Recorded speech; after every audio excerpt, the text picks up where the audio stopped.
Please consider becoming a sustaining supporter of New Church Live today. Morning, friends. Pastor Chuck Boy here. Great to have you joining me this morning for 10 minutes of morning calm. And our apologies for not going out live this morning. Sometimes technology is not our friend. And this morning it was not. And just off the top of my head, just thinking about how grateful I am. The fact is that Marcus and the whole crew manages to get Sundays out without any glitches. They seem to be much better at that than I can be at 10 minutes of morning calm. But regardless, thank you for joining us. This is an archived version. And anyhow, like looking forward to chatting with you for a few minutes here today. And what we're looking at today is this idea of the middle space of hope. And how do we find that middle space of hope? And of a true hope. And a lot of it, friends, comes down to this beautiful phrase that I love. And this is one of the real key parts of spirituality. You can't really have spirituality or a spiritual life unless you have this. And obviously we could look at love, we could look at gratitude, we could look at any number of things. And today what we're going to talk about is rigorous honesty.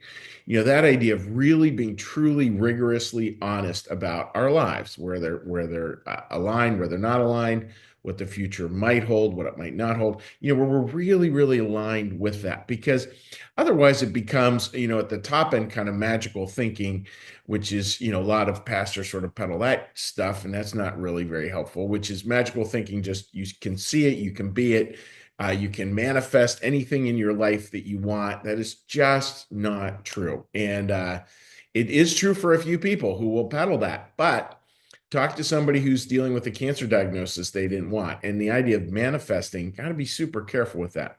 So that's sort of the magical thinking at the top end. And at the bottom end is this real kind of negative space too, where that's also not rigorously honest, because life is never actually all bad. It just is not true. That just is not how life works, despite what the appearance might be in that particular day. So I want to read you a little piece about that, and then talk about the way we might be able to hold hope. Goodness and truth need to correspond to each other. And anytime in Christian New Church theology, you hear the word correspond, think co-respond. In other words, back and forth. So good responds to truth, truth responds to good. Another way to see it is love. Love responds to wisdom, wisdom responds to love. Like they go together in a very sympathetic and beautiful, beautiful way. The better they correspond, the more they unite. In other words, they get woven together. That's so much part of life. Goodness can never be introduced into falsity as its proper vessel, nor can evil be introduced into truth as its vessel, because their character and nature are opposite. So again, that's where rigorous honesty, really being able to hold life like in an accurate way, allows goodness and truth to come together.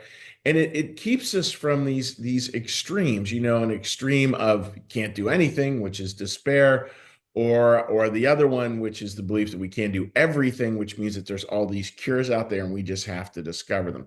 That is not necessarily a very hopeful way to hold hope. We have to, real rigorous honesty kind of will consistently put us in a middle space where we're very candidly able to look at ourselves, to look at our lives, be able to be clear about, oh, I messed up on that one, need some accountability there. That could involve amends, all kinds of things. When we make amends, that's another word for apologies. It just is this idea of like just being clear, just being so clear about what we can and we can't do. And it's avoiding the extremes. This is what way one author put it, which I really loved her phrasing.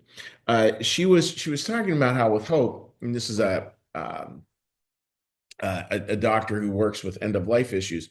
She said, and I want to make sure I get the wording right here. She said, we can believe, we can have a hope that we can do everything, or we can fall down into the idea we can do nothing. And she kind of sees that with people who receive a serious diagnosis. And what I would tell you is that probably both are going to be true for the people in your lives who are struggling with a pretty serious diagnosis. They may go through times where they're like, hey, I'm going to beat this no matter what. I'm going to have the right attitude, the idea, hope around they can do everything. And then there's the opposite, which people will fall into too, sometimes within a few hours of each of these extremes, which is I can do nothing. This is all pointless. I'm losing all faith in life, and et cetera, et cetera. And what she offered was we have to find hope in this middle space, which I love this hope in this middle space, which is this idea that what we're able to do is we're able to do what we can and to watch hope evolve from there. So it's not this extreme or this extreme. It's middle, where we're just going to be like, look, I'm going to vest my hope and I'm going to do what I can today. And then I'm going to watch certain kind of hopes evolve, and they inevitably do, because it's this rigorous honesty. It's right sized. It's really putting us within what our leverage points are. What can we do about a certain thing today?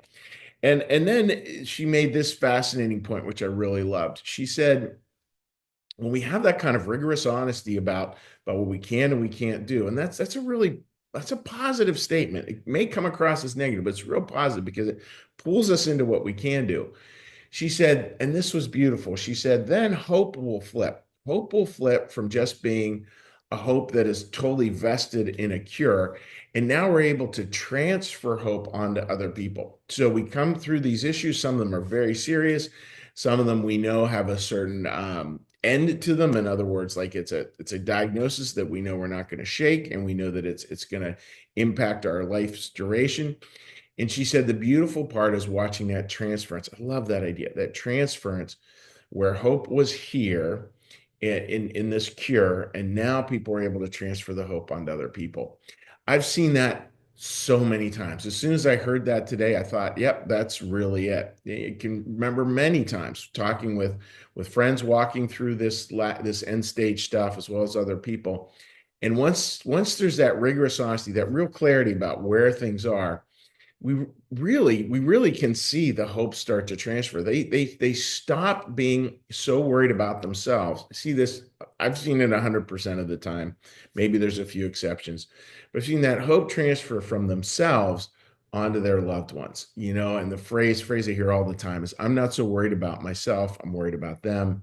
I hope this, that, and the other thing for them. I want this, that, and the other thing for them. Like, that's where the hope transfers to. That's a beautiful, beautiful place to be. That's the middle space of hope. And the wonderful part of it, friends, is that we can start to practice that before we face some of the more serious challenges of life. We can begin to practice that far earlier and to really see how it grows out there, which is actual true hope. And that is the kind of hope God is consistently kind of leaning us towards, pushing us towards, asking us to consider. And we go through the journey, right? We go through the times where we're sure we're going to kick everything. And sometimes people do. Great. And then we go through times of despair where we're sure we're going to kick nothing. And that might be true as well. Maybe we aren't going to kick it. But that's not, we don't want to go to either extreme. Like, that isn't where spirituality is. Spirituality always is in this beautiful, beautiful middle ground. And it's what Jesus, for those of you who are Christians, is what Jesus called the third way, but it's what theologians have called the third way. It's not binary. It's not this or this. It's middle. It's the appropriate, pragmatic, idealistic at the same time response to life that is deeply empowering. And you have to have rigorous honesty to get there.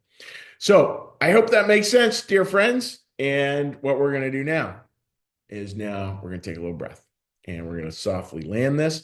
So we're going to take a breath, and we're going through a little meditation, a little prayer, a little blessing. So please join me. Let's take a little breath.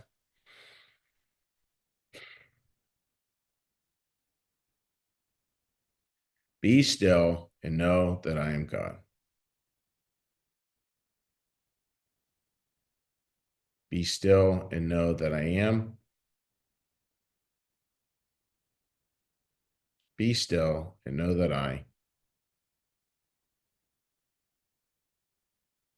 Be still and know that.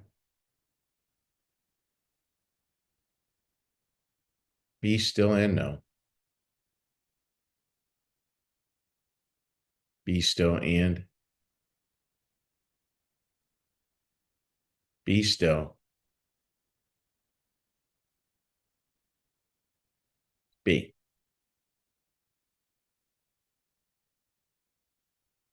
Our Father, who art in the heavens, hallowed be thy name. Thy kingdom come, thy will be done, as in heaven, so upon the earth. Give us this day our daily bread, and forgive us our debts, as we also forgive our debtors. And lead us not into temptation, but deliver us from evil. For thine is the kingdom, and the power, and the glory forever. Amen. May the Lord bless you and keep you. May the Lord make his face to shine upon you and be gracious unto you. May the Lord lift up his countenance upon you, bring you peace, bring you home. Amen. All right, dear friends, wishing you all the very best. And my apologies. We tried to go live today. We will try again tomorrow, and hopefully all the little internet gremlins have worked themselves out. But take care. God bless. Have a very hope-filled day. Bye-bye.